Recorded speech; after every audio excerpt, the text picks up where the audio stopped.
کئی دوست آتے ہیں، خواتین بھی آتی ہیں، یہ بڑی پریشانیاں ہیں، سب کچھ ہے، بڑی پریشانی ہے۔ میں نے کہا بی بی آپ امتحان دے رہی ہیں، ایگزامینیشن ہال میں آپ کے لیے کوئی ریفریشمنٹ تو نہیں ہوتی، بلکہ آپ کو خود پھڈے میں ڈالا جاتا۔ ایک حدیث میں آپ نے اپنے 10 نام بتایا، ویسے تو آپ کے صفات کے ساتھ آپ کے صفاتی نام بھی بے شمار ہیں۔ جب قرآن میں چلے جائیں تو شاہد، مبشر، نذیر، داعی اللہ، سراجا منیرا، مدثر، مزمل، عزیز، رحیم، رؤوف، رحیم، حریص، عزیز، یہ سارے میرے نبی کے خوبصورت نام ہیں جو اللہ نے قرآن میں بھی پیش کیے، حدیث میں بھی ہمیں نظر آتے۔ اس میں ایک نام ہے آخری، یاسین۔ کیا ہے؟ بولیں۔ اب سنیں، میرے نبی نے فرمایا اللہ نے کائنات کو پیدا کرنے سے 1000 سال پہلے سورہ یاسین کی تلاوت فرمائی۔ سورہ یاسین، سورہ یاسین کو قرآن کا دل کہا جاتا ہے، صرف پہلی 3 آیات کی وجہ سے قرآن کا دل ہے، باقی مضامین تو وہی ہیں جو پورے قرآن میں ہیں، لیکن پہلے 2-3 جملے وہ ہیں جو پورے قرآن میں دہرائے نہیں گئے۔ یاسین، اب آپ اپنے نبی کا نام ذہن میں رکھیں، میرا اللہ کہہ رہا ہے یاسین، اور یہ تلاوت ہو رہی ہے پیدائش کائنات سے 1000 سال پہلے۔ ہمارے بھاگ جاگے کہ ہمیں اللہ نے جناب رسول اللہ صلی اللہ علیہ وسلم کی امت میں پیدا فرما دیا، تو اس نے اپنے علم کامل کے ساتھ انبیاء کا سلسلہ جاری فرمایا، صرف اس ایک لِيَبْلُوَكُمْ أَيُّكُمْ أَحْسَنُ عَمَلًا، کہ تم میں اپنے عمل کو خوبصورت کون بناتا ہے اور تم میں کون اپنے عمل کو بدصورت بناتا ہے۔ اس نقطے کا علم انسان کے پاس نہیں ہے، اس نقطے کا علم انسان کے پاس نہیں ہے۔ استعداد موجود ہے، فَأَلْهَمَهَا فُجُورَهَا وَتَقْوَاهَا، تیرے اندر برائی کی پہچان بھی ڈال دی، برائی کا راستہ بھی تیرے اندر ڈال دیا، اور اچھائی کا بھی۔ اچھی خاصی آسان چیز کو الٹا سیدھا کر کے پیش کر دیا جاتا ہے۔ ہم سب بمین 7 ارب انسانوں کے ہم پیپر دے رہے ہیں، ہم امتحان گاہ میں بیٹھے ہیں۔ یہ آئیڈیل ہوم نہ بن سکتا ہے، نہ بنے گا، نہ بنانے والے نے اسے آئیڈیل ہوم بنایا ہے۔ یہ ہم دیوانے ہیں کہ چند سالہ زندگی میں اس کو آئیڈیل ہوم بنانا چاہتے ہیں۔ گزرگاہ ہے، مسافر خانہ ہے، اور اس پر زائد کیا ہے، لِيَبْلُوَكُمْ أَيُّكُمْ أَحْسَنُ عَمَلًا، کہ اس نے اس لیے ہمیں پیدا کیا ہے کہ ہمیں دیکھنا چاہتا ہے کہ اپنے عمل کو خوبصورت کون بناتا ہے اور دنیا کے ٹھیکروں پہ کون بک جاتا ہے، اپنی شخصیت کو کون بناتا ہے اور چیزوں پر کون بک جاتا ہے۔ یہ پیپر ہو رہا ہے۔ اب وہ پیپر کیسے حل کرنا ہے، یہ علم ہمارے پاس کوئی نہیں ہے۔ اس کے لیے 1,24,000 انبیاء کو اللہ نے بھیجا کہ جاؤ انہیں بتاؤ کہ پیپر حل کیسے کرنا۔ تو سب سے آخر میں اللہ نے جناب رسول اللہ صلی اللہ تعالی علیہ وسلم کو دنیا میں مبعوث فرمایا، آخری کتاب، آخری نبی، آخری رسول۔ تو آپ کا مشن بھی یہی تھا کہ زندگی کیسے گزارنی ہے۔ پچھلی کتابوں سے اب چونکہ آپ وجہ کائنات ہیں، ابو ہریرہ نے ایک دفعہ آپ سے پوچھا یا رسول اللہ آپ کو نبوت کب ملی تھی؟ تو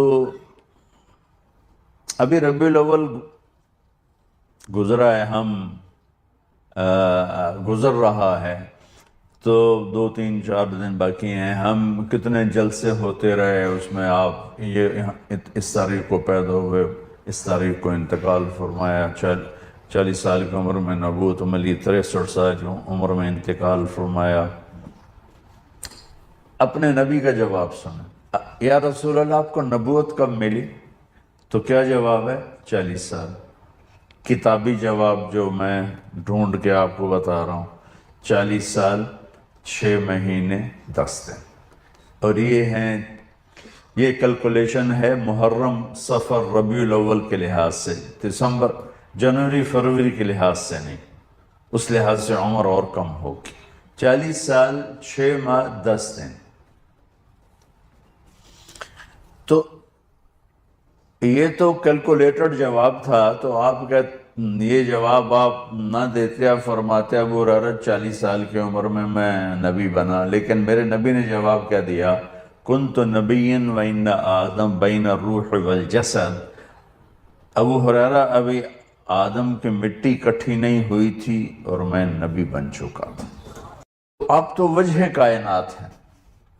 آدم علیہ السلام اور اماں حوا کا اللہ نے نکاح فرمایا تو کہا آدم مہر ادا کرو اپنی بیگم کا۔ کہنے لگے جی کیا ادا کرو؟ تو نکاح تو جنت میں ہو رہا ہے، جنت سونے چاندی سے بھری پڑی ہے، تو اللہ کہتا تھا اتنا زیور ڈال دو، اتنا سونا دے دو۔ میرے اللہ نے کہا آدم آپ کی نسل میں میرے آخری نبی آئیں گے، ان پہ ایک درود پڑھ دے، بس یہی مہر ہے، یہی مہر ہے۔ تو اس سے اور تھوڑا پیچھے چلے جائیں، میرے نبی نے فرمایا کہ اللہ تعالیٰ نے پیدائش کائنات، پیدائش آدم نہیں، پیدائش آدم تو بہت تھوڑی عمر ہے، پیدائش کائنات کو 25-30 ارب سال ہو چکے ہیں۔ پیدائش کائنات سے 1000 سال پہلے اللہ تعالیٰ نے سورہ یاسین کی تلاوت فرمائی۔ ایک حدیث اور جوڑوں ساتھ، میرے نبی نے فرمایا ان لی عند اللہ 10 اسماء، میرے اللہ نے 10 نام رکھے، میں محمد، احمد، ماحی، حاشر، عاقب، فاتح، خاتم، ابو القاسم، طٰہٰ، یاسین۔ یہ آپ نے ایک ہی روایت میں، آپ تو وجہ کائنات ہیں۔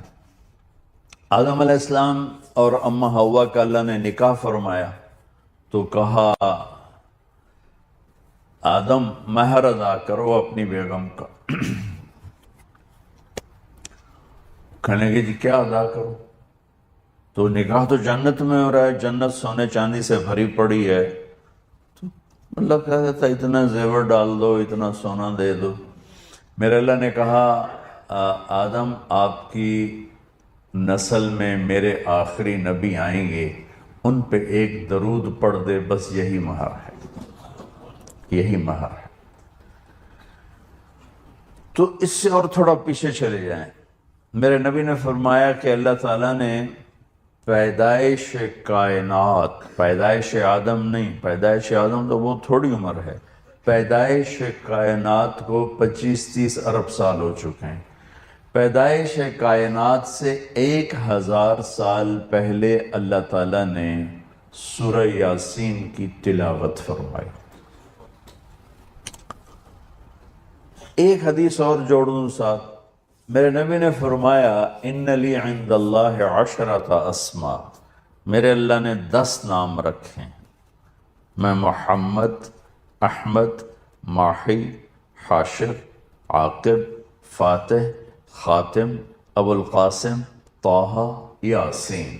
یہ آپ نے ایک ہی روایت میں، ایک حدیث میں آپ نے اپنے 10 نام بتائے۔ ویسے تو آپ کے صفات کے ساتھ آپ کے صفاتی نام بھی بے شمار ہیں۔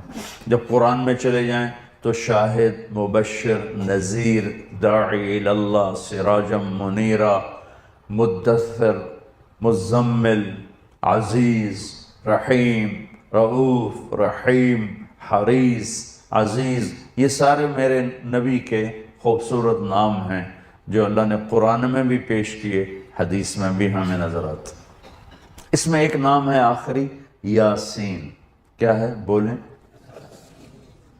اب سنیں، میرے نبی نے فرمایا اللہ نے کائنات کو پیدا کرنے سے 1000 سال پہلے سورہ یاسین کی تلاوت فرمائی۔ سورہ یاسین، سورہ یاسین کو قرآن کا دل کہا جاتا ہے، صرف پہلی 3 آیات کی وجہ سے قرآن کا دل ہے، باقی مضامین تو وہی ہیں جو پورے قرآن میں ہیں، لیکن پہلے 2-3 جملے وہ ہیں جو پورے قرآن میں دہرائے نہیں گئے۔ یاسین، اب آپ اپنے نبی کا نام ذہن میں رکھیں، میرا اللہ کہہ رہا ہے یاسین، اور یہ تلاوت ہو رہی ہے پیدائش کائنات سے 1000 سال پہلے۔ ہمارے بھاگ جاگے کہ ہمیں اللہ نے جناب رسول اللہ صلی اللہ علیہ وسلم کی امت میں پیدا فرما دیا، تو اس نے اپنے علم کامل کے ساتھ انبیاء کا سلسلہ جاری فرمایا، صرف اس ایک لِيَبْلُوَكُمْ أَيُّكُمْ أَحْسَنُ عَمَلًا، کہ تم میں اپنے عمل کو خوبصورت کون بناتا ہے اور تم میں کون اپنے عمل کو بدصورت بناتا ہے۔ اس نقطے کا علم انسان کے پاس نہیں ہے، اس نقطے کا علم انسان کے پاس نہیں ہے۔ استعداد موجود ہے، فَأَلْهَمَهَا فُجُورَهَا وَتَقْوَاهَا، تیرے اندر برائی کی پہچان بھی ڈال دی، برائی کا راستہ بھی تیرے اندر ڈال دیا، اور اچھائی کا بھی۔ بسم اللہ الرحمن الرحیم۔ من ثقلت موازینہ فاولئک هم المفلحون ومن خفت موازینہ فاولئک الذین خسروا انفسهم فی جہنم خالدون تلفح وجوہهم النار وهم فیها کالحون۔ وقال النبی صلی اللہ تبارک وتعالی علیہ وسلم یا ابا سفیان جئتکم بکرامت الدنیا والآخرہ۔ وقال النبی صلی اللہ علیہ وسلم انکم لتموتون کما تنامون وتبعثون کما تستيقظون وتحاسبون بما تعملون ثم انها لجنة ابدا او لنار ابدا۔ وقال النبی صلی اللہ تعالی علیہ وسلم ترکتکم علی محجۃ بیضاء لیلہا کنہارہا لا یزیغ عنہا الا ہالک۔ میرے محترم بھائیو، عزیز و دوستو، اللہ تعالیٰ اپنی ذات کے بارے میں ایک جگہ ارشاد فرماتا ہے بلا وہو الخلاق العلیم، بے شک کوئی مانے یا نہ مانے اس زبردست خالق اور بہت بڑے علم والا ہے۔ اور خالق اس کو کہتے ہیں جو بغیر کسی میٹیریل کی چیز بنا دے۔ صانع کا لفظ بھی آتا ہے، صانع اسے کہتے ہیں جو چیز سے چیز بنائے، جیسے یہ لوہا پہلے سے تھا، ہم نے راڈ بنا دی، لکڑی پہلے سے تھی، ہم نے یہ ممبر بنایا، تو اس کو صانع کہتے ہیں کہ میٹیریل موجود ہے اور اس سے وہ چیز بنا دے۔ خالق اسے کہتے ہیں کچھ بھی نہ ہو اور سب کچھ بنا دے۔ کیا عجیب بات، کسی شے کا کوئی ذرہ نہیں، کتنی مخلوقات، کوئی ذرہ کسی چیز کا نہیں، اور وہ بناتا چلا گیا، بناتا چلا گیا۔ کوئی مٹی کے ڈھیر نہیں پڑے تھے جس سے زمین بچھائی، وہ پانیوں کے خزانے نہیں تھے جس سے سمندر دریا بنائے، کوئی پتھر بجری کے ڈھیر نہیں تھے جس سے پہاڑ بنائے، کوئی لکڑیوں کے ذخیرے نہیں تھے جس سے جنگل بنائے، کوئی انسان نہیں تھا جس سے انسان بنایا۔ اس کو اب پھیلاتے جاؤ، 4 پائے 2 پائے، اڑنے والے، رینگنے والے، منہم من یمشی علی 4، منہم من یمشی علی رجلین، منہم من یمشی علی بطنہ، کوئی 4 پاؤں پہ چلاتا ہوں، کسی کو 2 پاؤں پہ چلاتا ہوں، کسی کو بغیر ٹانگوں کے پیٹ کے بل چلاتا ہوں۔ خالق بغیر کسی چیز کے سب کچھ بناتا، اور مبدع بغیر نمونے کی چیز بناتا۔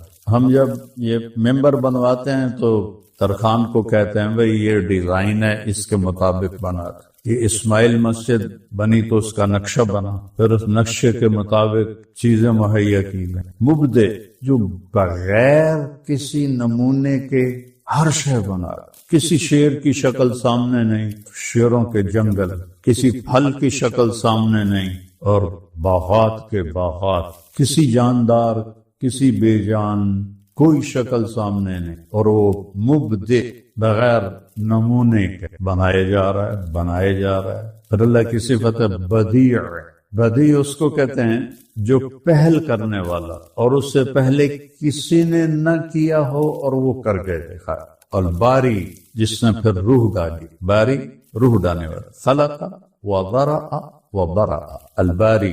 4 مہینے کا بچہ ایک لوتھڑا ہوتا ہے، اچانک ہلنے لگ جاتا ہے، یہ کیا ہو؟ انڈے میں سفیدی اور زردی ہوتی ہے، اور 21 دن کے بعد بچہ بن کے توڑ کے باہر نکل آتا ہے، اور اللہ پہ قربان جائیں۔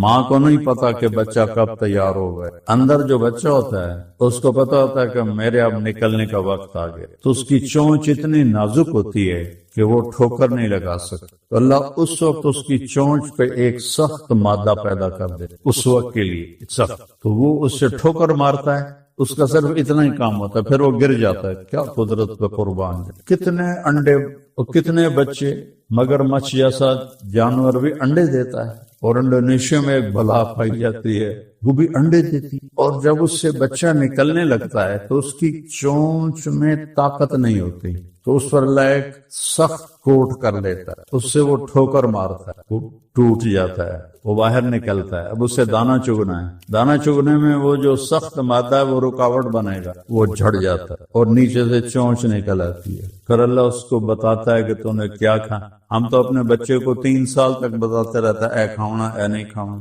وہ نکلتے ہی جانتا ہے یہ دانا ہے یہ روڑا ہے، روڑا میں نے نہیں کھانا، دانا میں نے کھانا ہے۔ کیا کمال، بلا وہو الخلاق العلیم، سبحان۔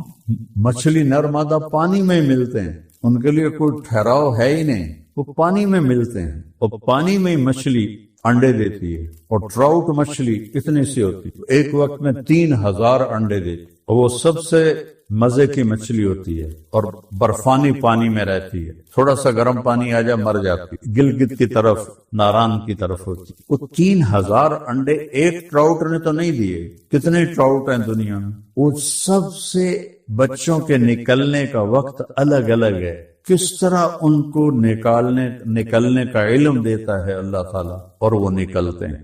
ویل مچھلی کا جو بچہ پیدا ہوتا ہے وہ 9 من کا ہوتا ہے، ویل مچھلی کا بچہ 9 من کا ہوتا ہے، اور وہ بھی چلتے چلتے پیدا ہوتا ہے، وہ چل رہی ہوتی ہے ماں، اور پیدا ہوتے ہی وہ ماں کے دودھ تک پہنچتا ہے، اور اسے پانی میں تیرتے ہوئے اس کا دودھ پیتا ہے۔ بلا وہو الخلاق العلیم، کیا خالق۔ ایک ہی پانی ہے، اس سے کتا بنتا ہے، اسی سے شیر بنتا ہے، شیر کی داڑھ، شیر کی پکڑ، اس میں طاقت کہاں سے آتی ہے، کون پیدا کرتا؟ جان سانپ میں زہر کہاں سے آ جاتا ہے، اور جو ہی سانپ کے بچے نکلتے ہیں فوراً بھاگنا شروع کر دیتے ہیں، کہ سپنی جو ہے اسے جب بھوک لگے اور اس سے غذا نہ ملے تو اپنے ہی بچے کھا جاتی، یہ واحد کیڑا ہے جو اپنے ہی بچے کھا جاتا ہے۔ تو ان بچوں کو کیسے پتا ہے کہ ساڑی ماں نو بھوک لگی تو سانو کھا جائے، وہ فوراً دوڑ لگا دیتے اور ادھر ادھر بکھر جاتا ہے، اور ماں کو دیکھتے ہی نہیں، تو انہیں کون بتاتا ہے کہ یہاں زہر کی تھیلی ہے؟ پھر قربان جاؤں، اس تھیلی کے آگے ایک نالی ہے، وہ نالی آگے ایک دانت ہے، ہمارے دانت تو ٹھوس ہیں، سانپ کا دانت اندر سے کھوکھلا ہے، وہ اس کھوکھلے دانت کے اندر نالی جا کے فٹ ہوتی، اور عرش والا اس کو بتاتا ہے کہ تیرے اندر تیرا ہتھیار میں نے رکھ دیا ہے۔ اسے کون سکھاتا ہے کہ مجھے کاٹنا ہے اور میرا کاٹا ہوا مر جائے گا پھر میں اسے کھا دوں؟ بلا وہو الخلاق العلیم، کیا کہنے اس بنانے والے کی، اس میں ایک انسان بھی بنایا، یہاں بھی کیسا خالق۔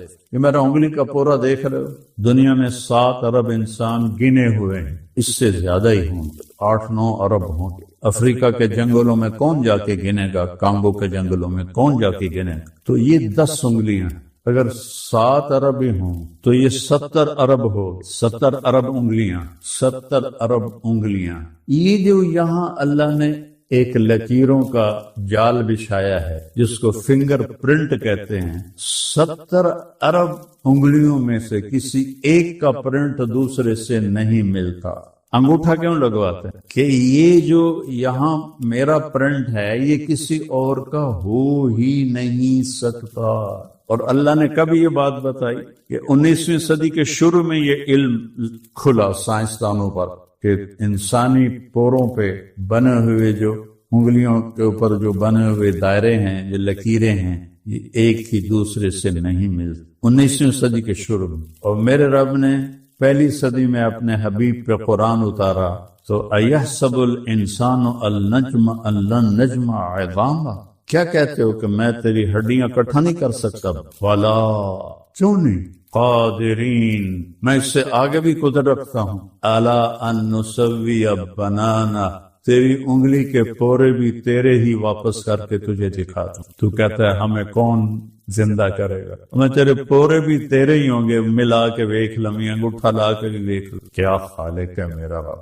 7 ارب انسان ہیں اور 2 آنکھیں ہیں، تو 14 ارب آنکھیں ہوں گے، اور روشنی کے رنگ ٹوٹل 7 رنگ ہیں روشنی۔ اللہ ان 7 رنگوں کو کس طرح آپس میں مکس کرتا ہے کہ آج تک جتنے انسان پیدا ہوئے اور جتنے اب موجود ہیں اور جتنے آئندہ آئیں گے، کسی کی آنکھ کا رنگ دوسرے سے نہیں ملتا۔ کیا کمال ہے! صرف پیچھے 7 رنگ ہیں، ان کو مکس کرنا یہ ہے خلاق۔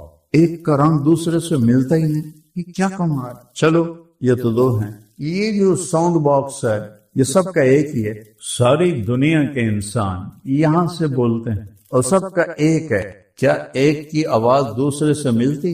فون پر وہ ہیلو کرتا ہے اور آپ پہچان لیتے ہیں طارق جمیل بول رہے ہو، ارے تو شکل تو دیکھی ہی نہیں، خالی ہیلو سنا ہے۔ تو یہ کتنی بڑی قدرت ہے میرے اللہ کی۔ اس چھوٹے سے ساؤنڈ باکس سے آواز کی ٹون جو نکالتا ہے، جو تال نکالتا ہے، وہ سب کی جدا جدا جدا جدا جدا جدا۔ 2 پاؤں ہیں، اس پہ چل کے ہر کوئی آتا ہے، ایک کی چال دوسرے سے نہیں ملتی۔ اندھیرے میں آ رہا ہو تو پتہ چل جاتا ہے کہ یہ تو شاہد آ رہا ہے، اندھیرے میں آپ پہچان لیتے، اس کی چال سے پہچان لیتے ہیں کہ ہر ایک کی چال دوسرے سے جدا ہے۔ کیا میرا رب خالق، کیا مالک ہے۔ پھر انسان کو اللہ کہتا ہے کہ وما خلقت الجن والانس الا لیعبدون، تم جو 2 مخلوق ہو، انسان اور جنات، هو الذی خلق لکم ما فی الارض جميعا وسخر لکم ما فی البر والبحر، یہ قرآن ہے۔ سب کچھ تمہارے لیے پیدا کیا ہے، زمین سے لے کر آسمان، بحر پانی بھی، خشکی مٹی بھی، پانی بھی، اور تمہیں پیدا کیا ہے اپنی بندگی کے لیے کہ تم نے میرا بن کے دکھانا ہے اور مجھے راضی کر کے آنا۔ اس لیے وَلَقَدْ كَرَّمْنَا بَنِي آدم، انسان میں نے تمہیں عزت دی ہے بطور انسان۔ تو کافر ہے، وہ مشرک ہے، ہندو، عیسائی، یہودی، سکھ ہے، وہ دہریہ ہے، وہ مسلم ہے، شرابی، جواری ہے، لیکن اللہ کہتا ہے میں نے تمہیں عزت دی ہے۔ جس کو اللہ عزت دے اسے تم بے عزت کرو، یہ کوئی ہے جچنے والی بات؟ اللہ جو عزت دے رہا۔ ابراہیم علیہ السلام کا مہمان آیا، ابراہیم علیہ السلام پہلی ہستی ہیں جو مہمان کے بغیر کھانا نہیں کھاتے، تو ان کا مہمان آیا، وہ 3 دن گزر گئے تھے، تو انہوں نے اس کے سامنے کھانا رکھا، اس نے لقمہ تھوڑا منہ میں ڈال لی۔ ابراہیم علیہ السلام نے کہا بسم اللہ تو پڑھو۔ وہ کہنے لگا میں تو اللہ کو جانتا ہی نہیں ہوں، اللہ کون ہے؟ ابراہیم علیہ السلام نے آگے سے پلیٹ اٹھا لی، کہ اٹھ جا، میں اللہ کے منکر کو نہیں کھلاتا۔ وہ دروازے تک گیا تو جبریل آ گئے اور کہا ابراہیم منکر تو میرا تھا، 70 سال سے میں تو روٹی کھلا رہا تھا، ایک وقت کے لیے تیرے پاس بھیجا تو نے اسے کھانا نہیں کھلایا، یہ تو میرا اس کا واسطہ ہے کہ مجھے مانتا ہے یا نہیں مانتا، تیرے پاس تو مہمان بھیجا تھا، کیوں نہیں کھلایا؟ اسے واپس بلاؤ، اسے کھانا کھلائے۔ ابراہیم خلیل اللہ کافر کے پیچھے دوڑائے جا رہے ہیں۔ اسلام ہمیں ایک دوسرے کی عزت سکھاتا ہے۔ ہمارا معاشرہ بن گیا ایک دوسرے کے عیب ڈھونڈو اور اسے ذلیل کرو، اس کی ساری کمیوں پہ کاٹا پھیر دو، اس کی ساری خوبیوں پہ کاٹا پھیر دو، اور ایک جو مکھی کے برابر کمی نظر آئی ہے اسے اٹھا کے ہمالیہ پہاڑ بنا دو۔ آ جا بھائی آ جا، ابراہیم علیہ السلام بھاگے، اوے آ جا بھائی آ جا۔ انہوں نے کہا کیا ہوا؟ کہا کھانا کھا لے۔ انہوں نے کہا تو پہلے کیوں اٹھایا تھا؟ کہا اب میرے اللہ نے تیری سفارش کی ہے کہ میرے بندے کو کھانا کھلا۔ انہوں نے کہا تیرا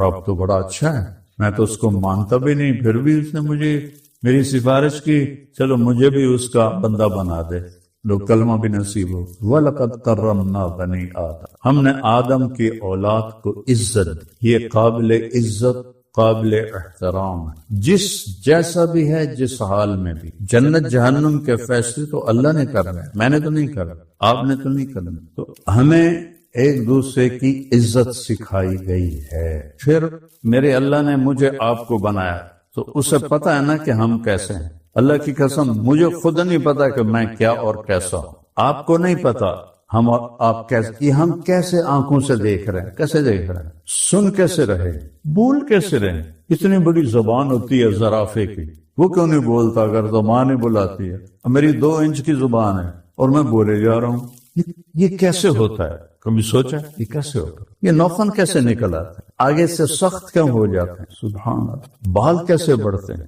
جھڑ کیسے جاتے ہیں؟ اگر ہمارے پاس میں ہوتا تو کوئی گنجا رہتا؟ ہم تو خود اپنے بارے میں کچھ نہیں جانتے، اور ہمارے اندر کیا ہو رہا ہے۔ چلو یہ ہاتھ میں ہلا رہا ہوں، میرا ارادہ ہے، میں بول رہا ہوں ارادے سے، لیکن میرے اندر ایک نظام چل رہا ہے، اس پہ میرا کب قبضہ ہے؟ میرے دل کی دھڑکن، میری رگوں میں خون کا دوڑنا۔ کیا عجب بات ہے یار کہ اندر میں اللہ نے وہ حرارت پیدا کی ہے، خون جیسا گہرا مادہ پانی کی طرح دوڑتا ہے، اور ذرا سا کٹ لگے اور وہ باہر آ جائے تو آتے وہ جم جاتا ہے۔ اندر کیا نظام ہے کہ ایسے گہرے مادے کو جمنے نہیں دیتا۔ اب دیکھو کٹ لگا کے باہر آئے تو جم جاتا ہے۔ سبحان بلا وہو الخلاق العلیم۔ تو اللہ ہمیں ہمارے بارے میں کچھ باتیں بتاتا ہے۔ خلق الانسان ضعیفا، پہلی بات، اے میرے بندے میں نے تمہیں کمزور پیدا کی، مرد عورت سب برابر۔ پھر کہتا ہے وَكَانَ الْإِنسَانُ عَجُولًا، پھر تو جلد باز بھی بڑا ہے میرا بندہ، یہ میں نے تیرے اندر رکھا ہے۔ وَكَانَ الْإِنسَانُ كَفُورًا، تو ناشکرا بھی بہت ہے، 100 تیرے کام کر دوں، ایک نہ کروں تو میرا گلہ شروع کر دے۔ اور دنیا میں بھی ایسی ہے۔ اب میں تو لوگوں کی خدمت کا اللہ کام مجھ سے لے رہا ہے پچھلے 40 سال سے، تو ہمارا رعایت سسٹم ہے، پشتوں سے ہمارے پاس لوگ رہ رہے ہیں، ان کی ساری ضرورتیں پوری کر کے ایک پوری نہ کرو تو میاں صاحب تھوڑے کو لبھے کچھ نہیں۔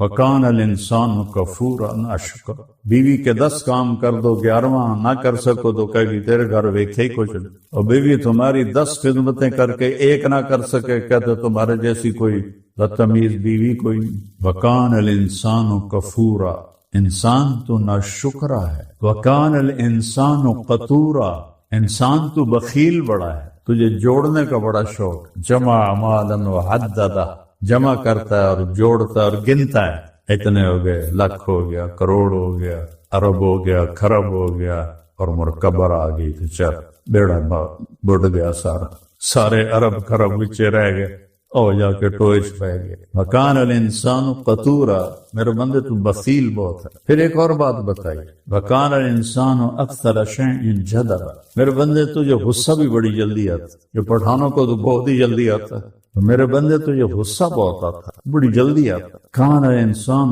أَكْثَرَ شَيْءٍ جَدَلًا، تو اس طرح اللہ تعالیٰ جو ہمارا بنانے والا ہے، ہمارے فالٹ، ہماری کمیاں جانتا ہے، پورا ایکس رے کر کے میں نے آپ کو قرآن سے بتا دیا۔ تو اب اگر اللہ ہم سے 100/100 نمبر مانگتا تو کوئی بھی جنت میں نہ جاتا سوائے نبیوں کے کہ وہ پاک ہیں، معصوم ہیں، باقی انسان تو معصوم نہیں۔ اب اللہ یہ کہتا کہ پرفیکشن چاہیے، پورے صحیح ہو کے آؤ ورنہ آ گئے، تو ہم میں سے کوئی بھی جنت میں نہ جا سکتا۔ اللہ نے کتنا بڑا کرم کیا، انہوں نے کہا تمہاری نیکی اور بدی کو تولوں گا، اگر نیکیاں بڑھ گئیں گناہوں سے تو جنت میں ڈال دوں گا، تمہارے وہ گناہ سارے آف کر دوں گا۔ گناہ بڑھ گئے تو پھر چاہوں گا معاف کروں، چاہوں تو جہنم میں ڈال۔ حکومت پاکستان بھی کتنی مہربان ہے کہ جو لڑکا 33 نمبر لے لے اور 67 نمبر ضائع کر دے تو اس کو پاس کر دیتے ہیں، کرتے کہ نہیں کرتے ہیں؟ میں تو سارے زندگی 33 نمبر والا ہی تھا جب میں اسکول کالج پڑھتا تھا، کیونکہ پڑھنے کا شوق نہیں تھا، شوق تھا گلوکار بننے کا اور فلموں میں جانے کا۔ وہ علم میرے پاس آج بھی بہت زیادہ ہے، وہ کم وقت بھولتا ہی نہیں ہے، اور وہ کتابیں میں نے کبھی پڑھی نہیں۔ 33 نمبر ٹارگٹ تھا، 33 آ جا میں فیل نہ ہوں بس، باقی خیر۔ تو یہ حکومت پاکستان یہ ہمارے 67 نمبر معاف کر دیتی اور 33 جو لیے ہیں اس پہ پاس کر دیتی۔ تو کیا اللہ حکومت پاکستان سے زیادہ مہربان نہیں ہے. قیامت کے دن ایک آدمی کی ایک نیکی کم پڑ جائے، ایک یعنی 50 ہو جائیں فرض، تو اللہ تعالیٰ کہیں گے ایک نیکی لیا جنت. وہ آخے گا ہیبت اللہ بھی جانی ہے، اماں کو لوں ابے کو لوں. اب جب وہ ڈھونڈنے نکلے گا تو کوئی بھی نہیں دے گا، سارے منکر ہو جائیں گے. کیا پتا اسی تمہیں دے دیں تو شاید ہماری یہی گھٹ جائے، ہم 2 دفعہ چلے جائیں، نہ بھائی نہ ہم نہیں دیتے. تو وہ بڑا پریشان ہوگا. تو ایک آدمی اس کو دیکھے گا اور کہے گا بھائی کیوں پریشان؟ کہے گا بس بھائی ایک نیکی سے مار کھا. کیا ہوا؟ کہ میری نیکی اور بدی برابر ہو گئی ہے. تو اللہ تعالیٰ نے کہا کہ ایک نیکی لیا، کسی سے بھی لیا، میں تمہیں جنت میں ڈالوں. تو وہ کسی نے بھی نہیں دی، اب میرے لیے 2 دفعہ. وہ کہے گا ابشر، کہے گا خوش ہو جا. کہے گا کیوں؟ کہ میں دیتا ہوں، میں دیتا ہوں. کہے گا میری اماں نے نہیں دی، ابا نے نہیں دی، بیوی نے نہیں دی، بیٹوں نے نہیں دی، بھائیوں نے نہیں دی، تو مجھے جانتا نہیں، تو کیوں دے رہا ہے؟ وہ کہے گا میرے پاس ایک ہی ہے اور کوئی نہیں. تو اپنے پاس رکھوں تو بھی مجرم ہوں اور تجھے دے دوں تو بھی مجرم ہوں. تو تیرا تا کام بن جائے. جا وہ چھلانگے لگا تو وہ آئے، یا اللہ میرا کام بن گیا، مجھے نیکی مل گئی. تو اللہ تعالیٰ فرمائیں گے کس نے دی؟ آج تو ماں باپ دینے کے لیے تیار نہیں. کہ وہ فلاں بندے نے کہا ہے، کہ اس کو بلا. اللہ تو سب دیکھ رہا ہے، وہ آ جائے گا. اللہ تعالیٰ فرمائیں گے تو اس کو نیکی دیتے ہو؟ ہاں دیتا ہو. اللہ تعالیٰ فرمائیں گے آج تو کوئی کسی کو دینے کے لیے تیار نہیں ہے، تو کیوں دے رہا؟ کہے گا یا اللہ میرے پاس ایک ہی ہے، یہ ہو پھر بھی میں تیرا مجرم ہوں، یہ نہ ہو پھر بھی میں تیرا مجرم ہوں. تو میرے جی میں ہے کہ تیرے بندے کا تو بھلا ہو. اللہ تعالیٰ فرمائیں گے اچھا آج کے دن تو مجھ سے بڑا سخی بننا چاہتا، مجھ سے بڑا سخی کوئی نہیں، چل تو بھی جنت میں جا اور یہ بھی جنت میں جا. ہماری ان کمزوریوں کی وجہ سے اللہ نے ہم سے پرفیکشن نہیں مانگی، پاس نمبر مانگے ہیں. فمن ثقلت موازینہ، جس کی نیکیاں وزنی ہو گئیں. کس کے مقابلے میں گناہ ہیں، وہ گناہ کمزور پڑ گئے. ہمارے علاقے میں ایک بڑے ذمہ دار تھے، وہ گالیاں بہت دیتے اور ذکر بھی بہت کرتے. تو ادو سبحان اللہ ادو نہ تیرے فلاں، تو وہ موت کے بعد کسی کو ملے تو اس نے پوچھا میاں صاحب آپ بڑی گالیاں دیتے تھے اور ذکر بھی بڑا کرتے تھے، کیا بنا آپ کے ساتھ؟ کہ اللہ تعالیٰ نے میری گالیاں اور میرے ذکر کو تولا تو میرا ذکر بڑھ گیا تو میری معافی ہو. اللہ پرفیکشن نہیں مانگا، اللہ گنجائش دے رہا ہے. اور ہم خود جیسے بھی ہوں دوسرے کے لیے چاہتے ہیں کہ بالکل تیر کی طرح سیدھا ہو کے چلے. ہم عام سی مثال ہے، ہمارا پورا علاقہ ذمہ داروں کا ہے.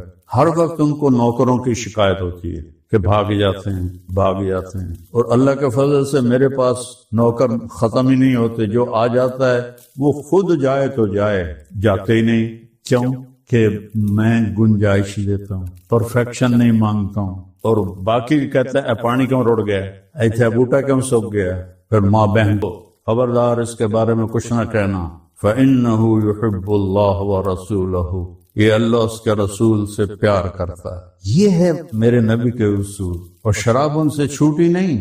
اور حضرت عمر کے زمانے میں ان کا واقعہ ہے کہ یہ روم کی جنگ میں قید ہو گئے 300 ساتھیوں کے ساتھ. تو اس میں جب وہ روم کے سردار کو پتہ چلا کہ یہ صحابی ہے تو اس نے ان کو بلوایا اور کہا کہ تو عیسائی ہو جا، تو یہ بیٹے بھی دوں گا اور آدھی سلطنت بھی دوں گا. وہ فرمانے لگے ساری دنیا دے دے مجھے اور کہے کہ آنکھ بند کر تو عیسائی، کھولے تو مسلمان. نے ایک لمحے کے لیے عیسائی ہو جاؤں اور تو مجھے 7 زمینیں دے دیں تو بھی مجھے یہ سودا منظور نہیں. اس نے کہا چاہے اس کو لٹکاؤ اور اس کے دائیں بائیں تیر چلاؤ، اس کو لگاؤ نہیں، اس کے دائیں بائیں سے تیر چلاؤ. تو انہوں نے اس کو لٹکایا اور تیر چلاتے رہے. تو کوئی ادھر سے گزر رہا ہے، ادھر سے گزر رہا ہے، اوپر سے گزر رہا ہے، پاؤں کے نیچے سے گزر رہا ہے. سارا دن یہ مشق ہوتی رہی. پھر اس کو اتارا.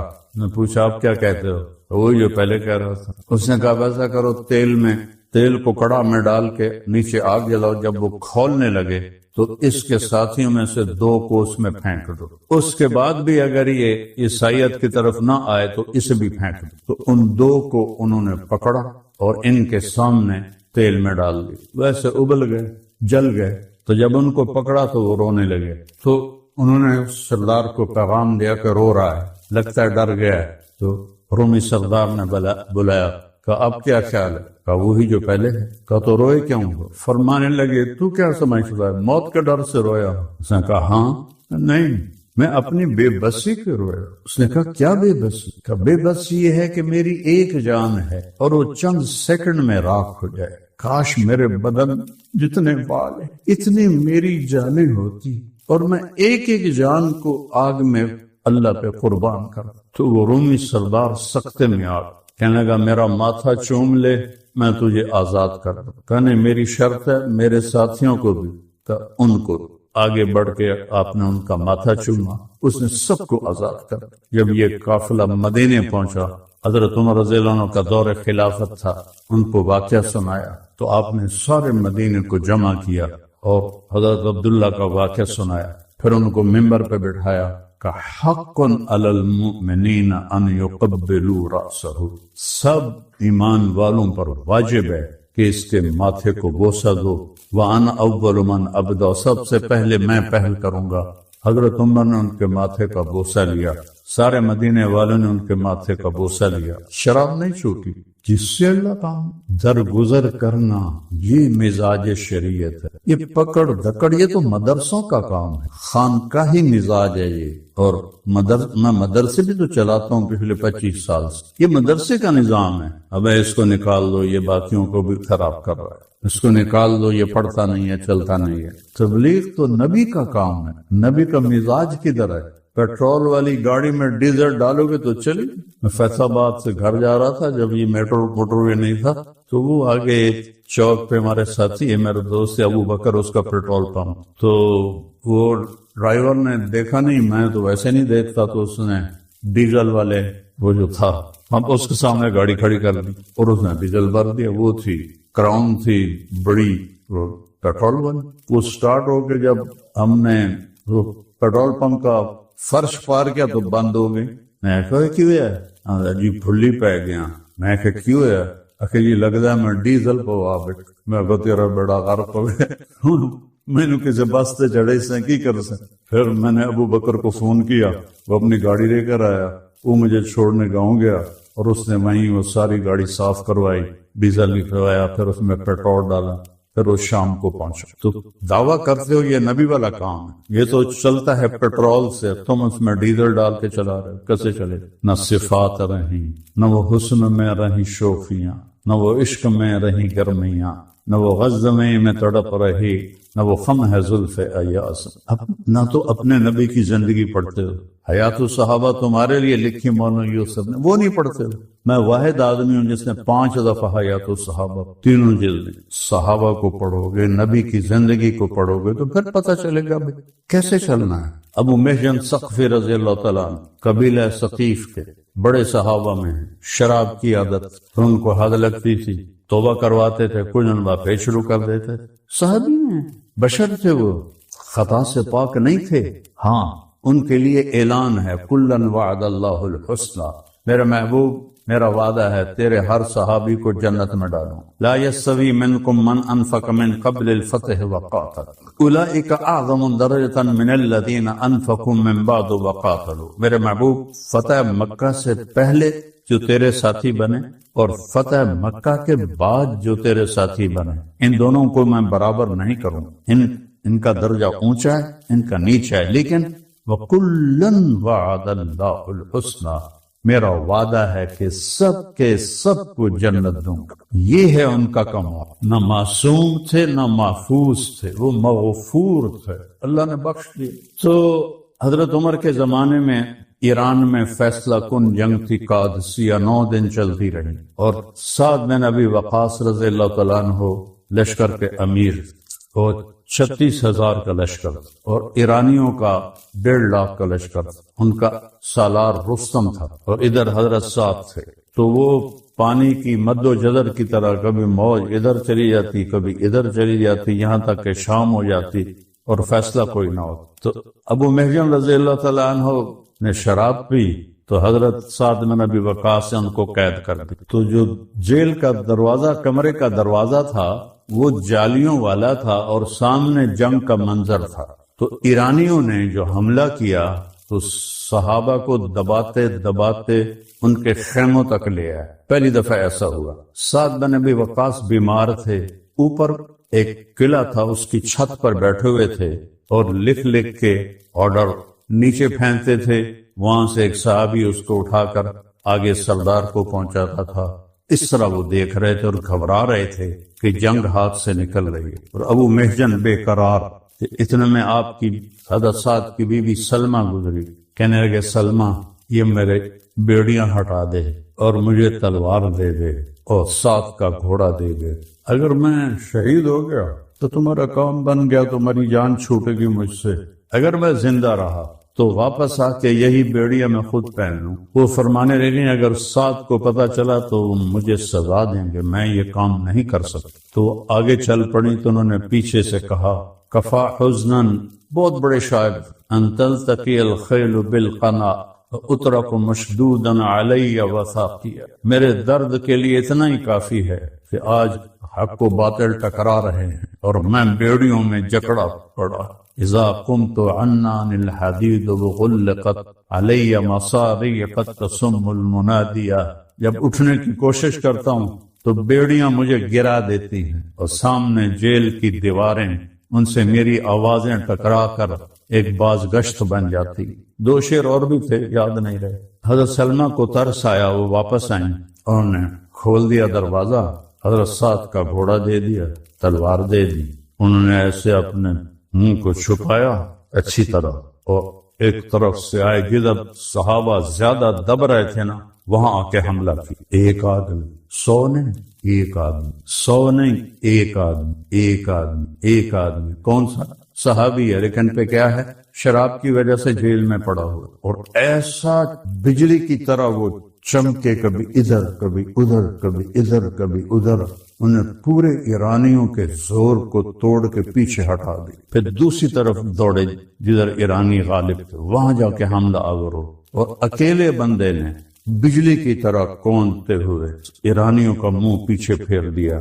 تو سب صحابہ آپس میں کہنے لگے ایدنا اللہ بملک کریم، اللہ نے فرشتہ بھیج دیا جو ہماری مدد کو آ گیا۔ انہوں نے تو منہ چھپایا ہوا تھا، اللہ نے فرشتہ بھیج دیا۔ حضرت سعد اوپر چھت پہ بیٹھے، وہ بھی دیکھ رہے تھے، کہنے کہ یہ کون آ جس اکیلے نے جنگ کا پانسا پھیر دیا۔ پھر غور سے دیکھا تو دل میں کہنے لگے حملے کا انداز تو ابو محجن کا ہے، اور وہ جیل میں ہے، اور گھوڑے کا جو جمپ ہے وہ میرے گھوڑے کی طرح ہے، اور میرا گھوڑا استبل میں ہے، پتہ نہیں یہ کون ہے۔ شام تک ساری لڑائی کا رخ ایک بندے نے پھیر دیا، اور جو ہی ایرانی پیچھے ہٹے اب فوراً واپس آئے اور بیڑیاں باندھ کے بیٹھ گئے۔ شام کو حضرت سعد کے خیمے میں سارے سالار کٹھے ہوئے، سب کی زبان پہ تھا اگر آج اللہ فرشتے کو نہ بھیجتا تو ہماری شکست یقینی، کوئی بھی اس کو انسان ماننے کے لیے تیار نہیں۔ جب سارے چلے گئے تو میاں بیوی اکیلے ہوئے، تو حضرت سلمہ نے حضرت سعد سے پوچھا آج جنگ کیسی رہی؟ تو کہنے لگے آج تو بس اللہ نے مدد کی، کوئی فرشتہ تھا جو اس نے بھیج دیا جس کی وجہ سے جنگ کا پانسا پلٹ گیا، پر مجھے شک پڑتا تھا کہ السولۃ سولۃ ابی محجن، حملے کا جو انداز ہے وہ ابو محجن کا ہے، والوثبۃ وثبۃ فرسی، اور گھوڑے کی جو جمپ ہے وہ میرے گھوڑے جیسا ہے، پر ابو محجن جیل میں، میرا گھوڑا اسبل میں، پتہ نہیں کون تھا۔ تو سلمہ کہنے لگی اگر میں آپ کو صحیح بتاؤں مجھے سزا تو نہیں دیں؟ کہنے لگی نہیں، کہا وہ ابو محجن ہی تھا، ابو محجن بے اصول ابو محجن ہی تھا۔ کس کے ساتھ اللہ کا کیا تعلق؟ نہ قرآن پڑھتے ہو، نہ سیرت پڑھتے ہو، نہ صحابہ کی زندگی پڑھتے ہو، بتاؤ تمہیں کیسے پتا چلے گا کہ نبی کا کام کیسے ہوتا؟ تو حضرت سعد کہنے لگے فوراً اسے حاضر کیا گیا، تو ان کو لایا گیا، تو حضرت سعد نے ان کو گلے لگایا، کہا آج کے بعد میں کبھی تمہیں سزا نہیں دوں گا۔ کہنے لگے آج کے بعد میں بھی شراب نہیں پیوں گا، لیکن وہ اس پہ پھر پکے نہیں رہ سکے۔ لیکن اللہ کا تعلق ایسا ہے کہ ایک آدمی 1.5 لاکھ کے لشکر کا منہ پھیر دے، بغیر اللہ کی مدد کے ہو سکتا ہے کہ ایک عیب کی وجہ سے اللہ ان کی باقی خوبیوں کو نظر انداز کر؟ ہمارا تو یہ حال ہے نا کہ ایک عیب دیکھ کر ساری خوبیاں نظر انداز کر دیتے ہیں۔ کتنے سونے جیسے ساتھی ضائع کر دی، بیوی سے خامن چاہتا ہے پوری میری مان کے چلے، ایک بات میں اوپر نیچے ہو جائے تو اس کی سختی آ جاتی۔ بیٹے ایسے تیر کی طرح ہمارے سامنے کھڑے ہوں اور سر جھکا کے چلے، ذرا بیٹے سے ادھر ادھر ہو جائے تو باپ کا یا تھپڑ ہوتا ہے یا جوتا ہوتا ہے، نوکر سے ذرا سی ادھر ادھر ہو جائے، یعنی ہم گنجائش نہیں دیتے، معافی کوئی نہیں ہمارے دربار، ہمارے ماحول میں معافی کوئی نہیں، اور میرے نبی کے دربار میں معافی ہے، معافی۔ ایک عورت آئی مکہ سے، اس کا نام تھا سلمہ، یہ آپ کے خاندان کی باندی تھی، بنو عبد مناف کی، اور آزاد کر دیا تھا، وہ طوائف تھی، گاتی تھی۔ وہ آ گئی مدینے اور آپ سے کہنے لگی بھوک سے مر گئی ہوں، میری مدد کرو۔ کون ہے؟ طوائف۔ آج کے کوئی پیر صاحب ہوتے، کوئی تبلیغی صاحب ہوتے تو کہتے اس کو باہر چھوڑ کے آؤ۔ آپ نے کہا کلمہ پڑھتی ہو؟ سنو۔ انہوں نے کہا نہیں پڑھتی۔ اب تو بنتا تھا کہ اب کہتے دفع ہو جا۔ پھر آپ نے کہا تو بڑی گانے والی تھی، تو مکے والوں نے تیرا گانا سننا چھوڑ دیا؟ کہاں، جب سے بدر میں بڑے سردار پتہ چل جائے پھر بھی آپ کی فتح ہے، نہ پتہ چلے پھر بھی آپ کی فتح ہے۔ میں نے سوچا میں ان پہ ایک احسان کر دوں تاکہ وہ میرے بچوں کی حفاظت کریں۔ آپ نے فرمایا اللہ اس کا رسول تیرا عذر قبول کر۔ یہ تبلیغ کا مزاج، تو تبلیغ کا کام تو تب نبوت والا بنے گا جب نبوت کا مزاج بھی سمجھو۔ میرے خیال میں تمہیں اس کو ایک بھی ایسا نہیں ہوگا جو اللہ کے نبی کی بیویوں کے نام جانتا ہو، شاید کوئی ایک آدھ ہو۔ اتنے بے خبر ہو اپنے نبی کی زندگی سے۔ جس کا کام ہے اس کو تو پڑھو، وہ کیسے کر کے گئے۔ ایک سفر سے واپس آ رہے ہیں، جہاد، دوپہر کو آرام کے لیے لیٹ گئے، تلوار لٹکا دی کیکر پر، آنکھ لگ گئی۔ ایک غیر مسلم آیا، اس کا نام تھا غورث۔ اس نے تلوار اٹھائی اور آپ کو ایسے یہاں نوک ماری۔ آپ اٹھ کے بیٹھے تو سامنے کھڑا ہونے سے سیدھی کر، کون بچائے گا اب تجھے؟ تو آپ مسکرائے اور فرمایا اللہ۔ تو اس کا ہاتھ کانپا اور تلوار چھوٹ گئی۔ اب تلوار آپ نے اٹھا کے ایسے سیدھی کی۔ اب بتا کون بچائے گا تجھے؟ وہ کہنے لگا مجھے تو ہی بچائے گا، کن خیر آخر دن۔ آپ نے فرمایا کلمہ پڑھتے ہو؟ کہ نہیں پڑھتا۔ جرم کیا ہے؟ قتل نبی، اور اس پر اللہ نے قدرت دے دی اور اس نے کلمہ پڑھنے سے انکار کر دیا۔ امر کا جاؤ آزاد، جاؤ معاف کی، اس کو معاف کر دیا۔ کہ دو روایتیں ہیں، بعض میں ہے کہ اس نے بعد میں کلمہ پڑھ لیا، بعض میں ہے کہ اس نے کلمہ نہیں پڑھا۔ میرے بھائیو، اپنے ساتھیوں کی خوبیاں دیکھو، کمیاں نہ دیکھو۔ وہ اللہ ہے، جب اللہ پردہ پوشی کرتا ہے آپ کیوں دوربینیں لگا کے دیکھتے؟ کیوں اللہ نے زنا پہ 4 گواہ مانگے؟ آج تک 1447 سال میں ایک حد گواہوں پہ نہیں لگی، پھر ان پر حد لگاؤ۔ پوری تاریخ میں ایک حد گواہوں پہ نہیں لگی، ذاتی اقرار پر لگی۔ یہ چھپانے کے لیے ہے، مزاج شریعت چھپانا ہے۔ مائز اسلمی آتے ہیں، یا رسول اللہ طہرنی زنیتو، میں نے زنا کیا ہے، مجھے پاک کریں۔ تو آپ کہتے پکڑو اس سے اور لگاؤ حد۔ آپ نے منہ ادھر پھیر، کہ جاؤ تو نے کوئی نہیں کیا، آپ کو پتا تھا کیا۔ وہ یہاں سے اٹھ کے ادھر آ، یا رسول اللہ طہرنی قد زنیت، مجھے پاک کرے، میں نے زنا کیا۔ آپ نے منہ ادھر پھیر، جاؤ تو نے کوئی نہیں کیا۔ وہ پھر یہاں آ گیا، یا رسول اللہ طہرنی قد زنیت، مجھے پاک کرے، میں نے زنا کیا ہے۔ آپ نے پھر منہ ادھر پھیر لیا، نہیں کیا، جاؤ نہیں کیا۔ جب انہوں نے 4تھی دفعہ بھی کہہ دیا تو 4 گواہ کے برابر ہو گیا۔ تو پھر آپ نے کہا یہ پاگل تو نہیں؟ اللہ کی قسم کو ایک بھی کہتا یہ پاگل ہے تو آپ اس کو بھگا دیتے۔ صحابہ نے کہا یہ نہیں۔ پھر آپ نے کہا نشے میں تو نہیں؟ ایک بھی کہہ دیتا نشے میں تو آپ اس کو اٹھا دیتے۔ کہ نہیں جی نشے میں بھی نہیں۔ کہ اچھا حد لگاؤ۔ کہ پہلے گئے ابو بکر کے پاس کہ میں نے یہ کیا ہے، ان کا اللہ نے چھپایا ہے، توبہ کر بس کافی۔ پھر قرار نہیں آیا، پھر گئے عمر کے پاس کہ عمر مجھ سے یہ ہو گیا ہے، کب توبہ کر، اللہ نے چھپایا ہے، بس یہیں رکھ۔ پھر چین نہیں آیا، پھر گئے ثابت بن حزال کے پاس، وہ انصاری تھے، کہ ثابت مجھ سے یہ ہو گیا۔ انہوں نے کہا جا اللہ کے نبی کو بتا دیں۔ اس پر حد لگی تو آپ نے ثابت بن حزال کو گلا دیا، لو سترتہ بثوبک، کاش تو اسے اپنی چادر میں چھپا لیتا۔ اور میرے پاس نہ بھیج۔ یہ مزاج اسلام اور مزاج دعوت، لوگوں کے عیبوں پہ پردے ڈالنا، آسانیاں دینا، سہولت دینا۔ تجھے کیوں فکر ہے اے گل دل صد چاک بلبل کی، تو اپنے پیرہن کے چاک تو پہلے رفو کر۔ اپنے نبی کی زندگی پڑھو۔ اقرا پہلا حکم آیا ہے، اقرا۔ اقرا کا مطلب ہے سمجھ کے پڑھنا۔ اتلو، اتلو کا مطلب ہے بے سمجھے پڑھنا یا سمجھ کے پڑھنا۔ اقرا سمجھ کے پڑھ میرے نبی، بسم ربک الذی قرأ۔ یہ تو امت ہے ہی اس کے لیے۔ تو جب اصل تصویر آپ کے میرے سامنے نہیں ہوگی تو ہم نقشہ کیسے سمجھیں؟ اصل تصویر تو میرا نبی ہے، میرے نبی کے صحابہ ہیں، وہ ہمارے سامنے ہی نہیں ہے۔ اس لیے میں آج یہ تشکیل کروں گا کہ اپنے نبی کی زندگی پڑھو، حیات الصحابہ کو پڑھو، اپنے نبی کی سیرت پڑھو۔ میں نہیں کہتا ہوں ایک ہی دن میں ختم ہو جائے، تھوڑا تھوڑا کر کے پڑھو، سمجھو کہ میرے نبی نے زندگی گزارنے کے اصول کیا۔ احد کی جنگ ہو رہی اور جنگ میں ایک آدمی بڑی دلیری سے لڑ رہا ہے۔ صحابہ نے کہا یا رسول اللہ یہ بڑی جان مار کر۔ آپ نے کہا یہ جہنمی ہے۔ تو ابو دجانہ اس کے پیچھے ہو گئے کہ اللہ کے نبی نے کہا جہنمی ہے۔ تو لڑتے لڑتے جب زخم زیادہ اس کو لگے تو اس نے اپنا گلا خود ہی کاٹ لیا۔ وہ کافر تھا، میرے نبی نے اس کو ساتھ لیا، کافر ہو کر جنگ احد میں ساتھ لیا۔ دعوت کے کام میں یہ اتنی گنجائش ہے، منافقوں کو گلے لگا کے رکھا۔ عبداللہ بن ابی کا جنازہ پڑھایا، اس کو قبر میں اتار دیا تھا، آپ نے کہا باہر نکالو۔ اس کے بیٹے آئے، ان کا نام بھی عبداللہ تھا، آپ پانی پی رہے تھے، آپ پانی پی رہے تھے تو عبداللہ کہنے لگے یا رسول اللہ تھوڑا سا بچا دیں۔ آپ نے کہا کیا کرو گے؟ کہ اپنے باپ کو پلاؤں گا، شاید کلمہ پڑھ لے۔ تو وہ بچا ہوا پانی گلاس میں لے کر آیا، کہنے لگا یا ابت اس کر، ابا یہ پی لو۔ تو وہ کہنے لگا یہ کیا ہے؟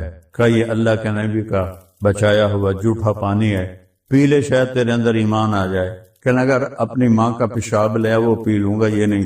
ٹھیک ہے، وہ واپس گئے۔ یا رسول اللہ وہ حد کراس کر گیا میرا باپ، مجھے اجازت دے میں اسے قتل کر دوں۔ آپ نے کہا نہیں، تیرا باپ ہے، اس کی خدمت کر۔ میں نہیں چاہتا لوگ کہیں محمد اپنے ساتھیوں کو قتل کرواتا ہے۔ آپ نے تو اس کو نہیں چھوڑا۔ اور جب وہ مر گیا تو حضرت عبداللہ آئے، یا رسول اللہ اپنا کرتا تو دے دیں، شاید میرے باپ کی بخشش ہو جائے۔ آپ نے کرتا اتار کے اس کو دے۔ آپ کو پتا ہے یہ کون ہے؟ اللہ بھی بتا رہا ہے یہ کون ہے۔ پھر کہا یا رسول اللہ جنازہ پڑھا دیں۔ آپ نے کہا پڑھا دیں۔ آ کے جنازے پہ کھڑے ہو گئے، حضرت عمر سامنے کھڑے ہو گئے۔ کس کا جنازہ پڑھا رہے ہیں؟ آپ کو معلوم نہیں؟ کہا معلوم ہے۔ کہ پھر کیوں پڑھا رہے ہیں؟ کہ میرے اللہ نے کہا ہے ان کے لیے تو استغفار کر یا نہ کر، میں معاف نہیں کروں گا۔ تو اللہ نے کہا کر یا نہ کر، تو مجھے اختیار دیا تو میں کرتا ہوں، شاید اللہ معاف کر۔ جنازہ پڑھ، وہ قبر میں اتارا گیا تو آپ نے کیسے باہر نکالو، باہر نکال کے اپنے رانوں پہ رکھا اور اپنے منہ سے لعاب نکال کے اس کے منہ میں ڈالا، شاید بخشش ہو جائے۔ 100 منافقوں نے نقد کلمہ پڑھا، 100 منافقوں نے۔ یہ میرے نبی کی زندگی۔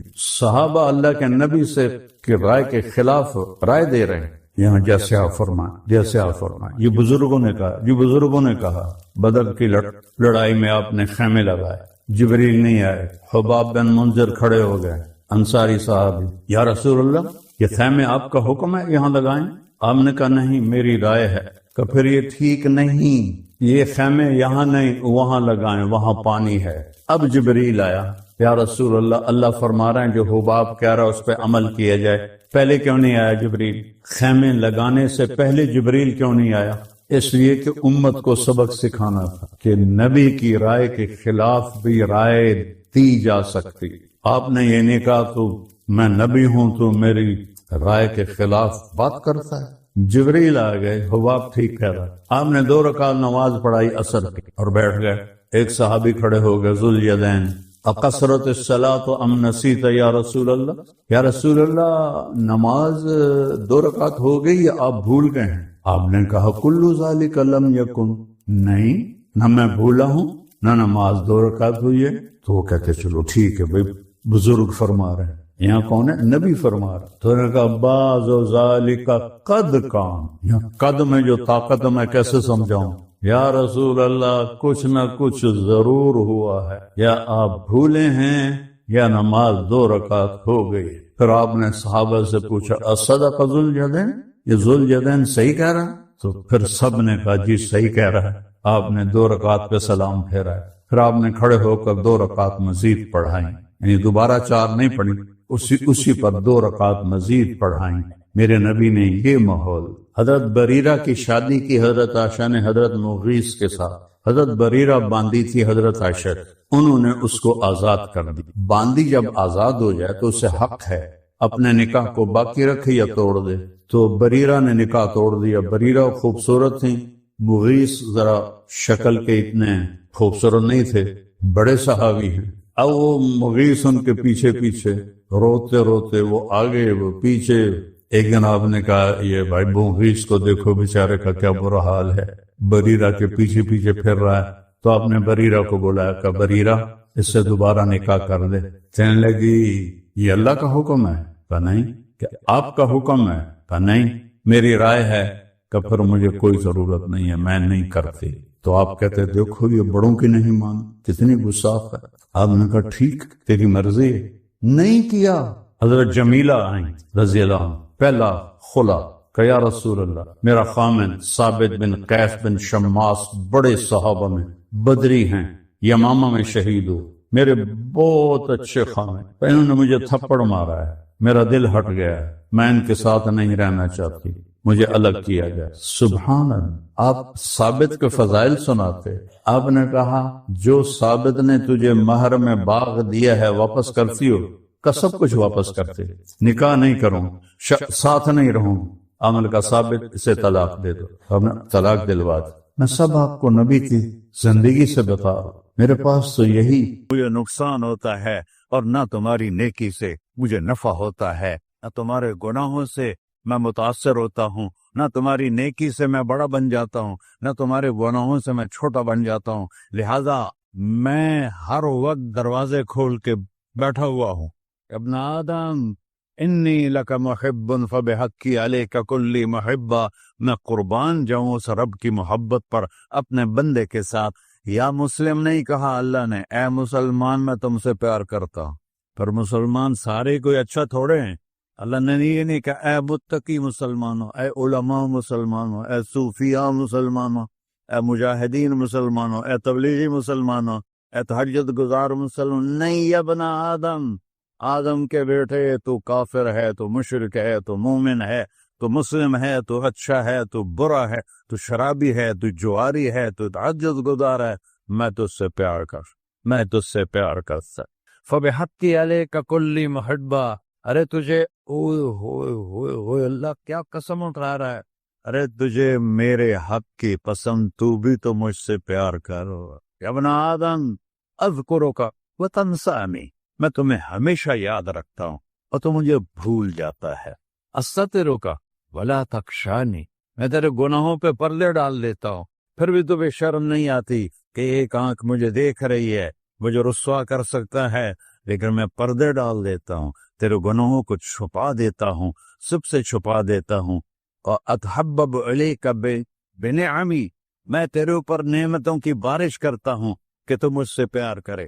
کتے کو بھی روٹی ڈالو تو ساری زندگی دروازے پہ بیٹھا رہا، ایک روٹی کے بدلے ساری زندگی دروازے پہ گزار لیتا ہے، کیا ہم کتے سے بھی نیچے چلے گئے؟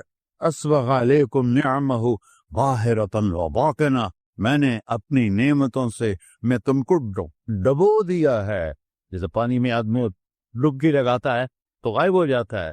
میرا رب کہہ رہا ہے میں نے اتنی نعمتیں تم پہ بھیجی اتاری ہیں کہ تم اس میں ڈوبے ہوئے ہو، پھر بھی مجھے للکارتے ہو۔